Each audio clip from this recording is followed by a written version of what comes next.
Eh bien, bonjour, là-bas. Bienvenue à la sacrifice Air Custom.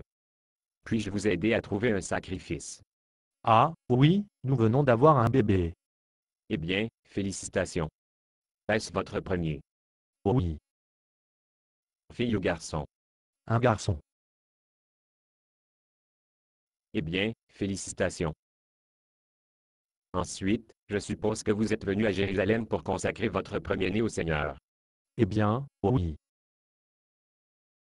Vous êtes hors de la ville, êtes-vous? oui. De votre accent, je suppose que vous êtes de sortie dans le bled près de la mer de Galilée. Pourquoi? Oui. Nazareth, pour être exact. Et vous ne recevez pas à la ville beaucoup plus. Non, je suis menuisier et mon entreprise me garde près de chez eux. Eh bien, bienvenue à Jérusalem. Je vous remercie. Il est certainement agréable de rencontrer un charpentier de Nazareth. Mon nom est Harold Nignier. Et vous êtes? Ah, Joseph. Ravi de vous rencontrer aussi. Alors, Joseph, vous avez besoin d'un sacrifice en accord avec la consécration de votre premier-né au Seigneur. Ah ouais, je pensais à deux. Eh bien, permettez-moi de recommander 2 agneaux sans tache impeccable. Le prêtre sera certainement impressionné avec vous. Il saura que vous n'êtes pas garçon de pays. Eh bien, 2 agneaux sans tache seraient bien gentils, mais je pensais. Je vois que vous êtes un client très rusé, Joseph. Un sophistiqué réel.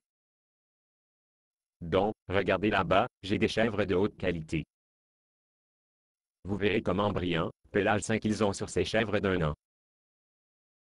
Vous ne pouvez pas vous tromper avec des chèvres de haute qualité pour votre sacrifice. Probablement, mais pas, je pensais. Vous avez raison, Joseph. Vous avez absolument raison. Un sacrifice plus réfléchi, et beaucoup plus visible pour le grand prêtre serait une paire de bois. Eh bien, Ou peut-être, si elles sont un peu moins chères, que diriez-vous d'une paire de canards? la Torah appelle à une paire de colombes. Oh, vous savez la Torah. Oui. Écoute, une paire de pigeons vous coûterait un tout petit peu plus et ne serait pas amené à négliger tous ceux d'autres au fil de sacrifice, l'usine. Allez jeter un œil à notre belle, colorée pigeon. Merci, de toute façon, mais je vais prendre une paire de colombes. Oh,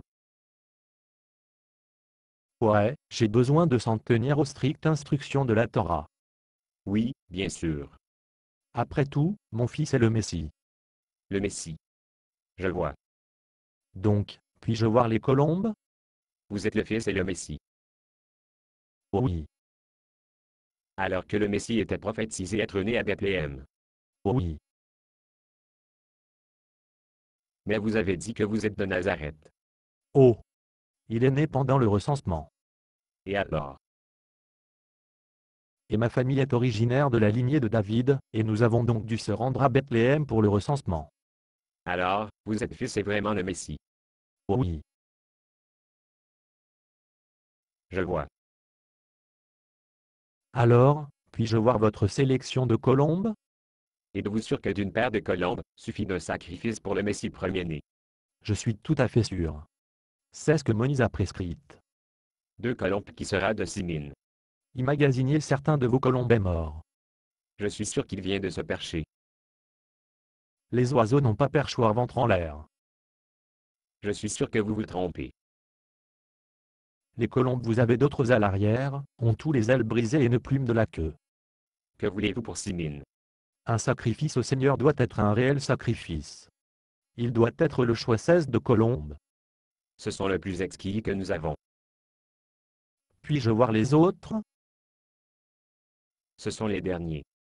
Par conséquent, ils sont les choicestes de ce que nous avons. Eh bien, je crois que je vais prendre le choix estelé. C'est mieux comme ça. De traverser la rue. Écoutez, vous êtes sûr de votre Messie, ne mérite pas un sacrifice de meilleure qualité. Qu'en est-il une offrande ou une offrande de boisson? Basé sur une pièce de Bob Snop. Condition d'utilisation, ne pas vendre une partie de ce script, même si vous le réécrire. Ne payez pas les redevances, même si vous faites de l'argent à partir de performances. Vous pouvez reproduire et distribuer ce script librement, mais toutes les copies doivent contenir cette déclaration de copyright.